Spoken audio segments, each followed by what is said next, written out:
Okay guys, so let's start with the fourth chapter, that's maps. Okay, जिसमें हम लोग जो है ग्लोब और मैप के बारे में पढ़ेंगे। ऑफ कोर्स हम लोग पिछली क्लासेस से पढ़ते आ रहे हैं, तो उसके बारे में और हम लोग पढ़ेंगे। कुछ एक्स्ट्रा डिटेल्स होंगे यहाँ पर। डिफरेंट मैप्स हमें क्या बताते हैं, मैप्स के एसेंशियल फीचर्स क्या हैं, और फिर स्केच, मैप और प्लान, इन सब के बीच में डिफरेंस क्या होता है। तो हम लोग इस तरह की बहुत सारी चीज़ों को जानने वाले हैं। अब देखो, सबसे पहले शुरुआत होती है कि क्या हम अर्थ को, पूरे अर्थ को एक बार देख सकते हैं? अगर आप स्पेस से नहीं देख रहे हैं तो आप पूरे अर्थ को एक बार में नहीं देख सकते हैं। और इवन सैटेलाइट फोटोग्राफ्स जो कि स्पेस से देखते हैं अर्थ को, तो वो भी जो है आपको अर्थ का एक हिस्सा दिखा देंगे, पूरा का पूरा अर्थ जो है वो नहीं देख सकते हैं। तो ऐसे में how do we study about the earth, earth के बारे में हम कैसे स्टडी करते हैं? तो बेसिकली हम क्या करते हैं कि हम अर्थ के स्मॉल मॉडल्स बनाते हैं, ठीक है, और इन मॉडल्स के हेल्प से जो है हम पूरे अर्थ की पढ़ाई करते हैं, स्टडी करते हैं।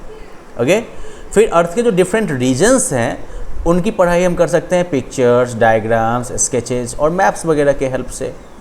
तो हम लोगों ने जो है पहले के लेसन में पढ़ा है कि ग्लोब जो है वो एक छोटा सा 3 डायमेंशनल मॉडल है अर्थ का, ठीक है। ग्लोब क्या है? That is a small 3 dimensional model of the अर्थ। और ये जो है, this is the most accurate way of representing the earth. ये जो है अर्थ को रिप्रेजेंट करने का सबसे ज़्यादा एक्यूरेट तरीका है। A globe however has certain disadvantages. Globe की कुछ डिसएडवांटेजेस हैं। पहली बात, दैट इट इज़ बल्की, मतलब थोड़ा उकड़ू टाइप का होता है ना, बड़ा होता है। And it can not be carried and stored easily. आप इसे इजीली कैरी या स्टोर नहीं कर सकते हैं।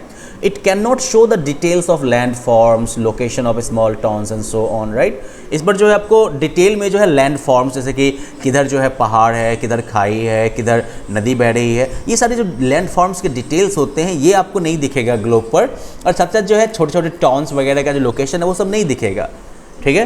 तो इस तरह से इसके अलावा जो है आपको ये क्लाइमेट, वेजिटेशन, एग्रीकल्चर, खेती बाड़ी, मिनरल्स, ट्रांसपोर्ट रूट्स और इन सब के बारे में भी ये जो है आपको डिटेल्ड इन्फॉर्मेशन नहीं प्रोवाइड कर पाता है।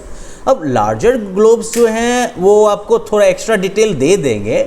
नहीं, काफ़ी बड़ा बना लो, एक कह सकते हो कि एक अपने स्कूल के साइज़ का एक बना लो आप ग्लोब, तो इसमें काफ़ी कुछ डिटेल आ सकता है। लेकिन प्रॉब्लम क्या होगी, they will be very difficult to handle. इनको हैंडल करना बहुत मुश्किल होगा। अब अभी के समय मान लो इन्फ्लेटेबल, फोल्डिंग ग्लोब्स वगैरह आने लगे हैं, लेकिन ये कॉमनली यूज में नहीं आते हैं। ओके, तो एक तो हो गया ग्लोब। दूसरा अल्टरनेटिव क्या है? मैप। तो मैप जो है वो भी अर्थ का रिप्रेजेंटेशन है एज अ होल। पूरे अर्थ का रिप्रेजेंटेशन ये हो सकता है, और a part of the earth drawn on a flat surface, या फिर एक फ्लैट सरफेस पर आप अर्थ के एक हिस्से को आप ड्रॉ कर दो according to a given scale, किसी एक स्केल के मुताबिक। तो मतलब मैप क्या हो गया? Map is a 2 dimensional drawing और रिप्रेजेंटेशन ऑफ द अर्थ और अ पार्ट ऑफ इट, ठीक है।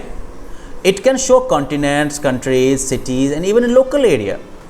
मैप में तो आप कुछ भी दिखा सकते हैं। आप महादेशों का भी जो है आप मैप बना सकते हैं, देश का भी बना सकते हैं, शहरों का भी, और जो आपका गांव है इसका भी मैप है अवेलेबल, है कि नहीं। अपने पेरेंट्स से आप पूछ सकते हैं। कभी भी गांव वगैरह में जब खेतों को नापना होता है या घर के आसपास जो है ज़मीन का मेजरमेंट करना होता है, तो उसी मैप का यूज होता है। मैप के साथ खासियत क्या है? That it is easy to handle and to carry as it can be rolled up और फोल्डेड। इसको हैंडल करना या कैरी करना आसान है क्योंकि आप इसको रोल कर सकते हैं, फोल्ड कर सकते हैं। Maps however have a disadvantage. Map के साथ एक डिसएडवांटेज है कि एक फ्लैट मैप जो है it can not accurately show the curved surface of the earth, right. Map पर आपको जो अर्थ, क्योंकि अर्थ का तो फ्लैट सरफेस है नहीं, अर्थ तो कर्व्ड है, नहीं गोल मटोल टाइप का है ना, अंडे जैसा। तो अर्थ का जो ये कर्व्ड सरफेस है ये एक्यूरेटली मैप पर नहीं दिखा सकते हैं।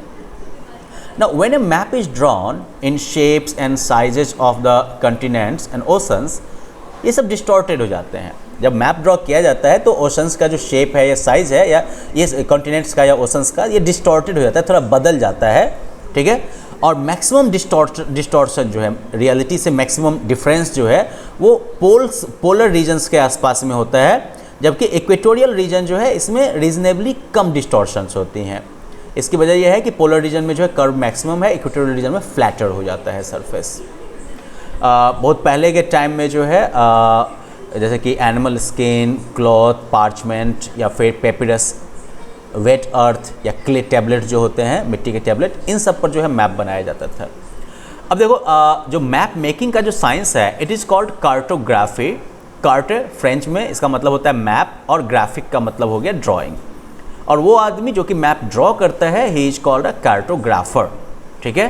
कार्टोग्राफर जो है they use a method called map projection to show the curved surface of the earth on a flat map. Cartographer जो होते हैं वो मैप प्रोजेक्शन नाम का एक मेथड यूज करते हैं जिसके थ्रू जो है वो अर्थ के सरफेस का जो कर्व है उसको वो फ्लैट मैप पर दिखा सके। अब अगर हम बात करें क्विकली यूजेज ऑफ मैप्स, तो मैप्स जो है वो स्टूडेंट्स के लिए भी यूजफुल हैं और कॉमन लोगों के लिए भी यूजफुल हैं। वो इजी टू हैंडल हैं, कहीं पे भी कैरी किए जा सकते हैं। And maps provide a lot of information, right. Maps जो है वो काफ़ी सारा इन्फॉर्मेशन प्रोवाइड करते हैं सिटी प्लानर्स को, जो शहर या गांव प्लानिंग कर रहे हैं उनके लिए, सेलर्स जो समुद्र में जो है जहाज़ चला रहे हैं, पायलट्स के लिए, गाड़ी चलाने वाले ड्राइवर्स के लिए, माइनर्स के लिए जो खदान खुदाई करते हैं उनको भी मैप की ज़रूरत पड़ती है, सर्वेयर, इंजीनियर, इन्वायरमेंटलिस्ट, बहुत सारे लोगों को इसकी ज़रूरत होती है। इवन जो आर्मी की स्ट्रेटजी जो होती है वो भी मैप के द्वारा प्रोवाइड किए गए इन्फॉर्मेशन पे ही बेस्ड होती है। ओके, जब आप इस बहुत सारे मैप्स को अगर आप एक बुक में कलेक्ट करके डाल दें then it is called an atlas. So well, that's it about that's it for this lesson. In the next lesson, we will look at types of maps, where we will look at it different aspects. Okay. Well then, अभी आपका काम ये होगा कि आप globe और map के बारे में अभी तक हम लोगों ने जो पढ़ा है इसको आप एक बार क्विकली रिवाइज कर लीजिएगा, and then we will just move to the next segment of this lesson. Well then, bye bye until then.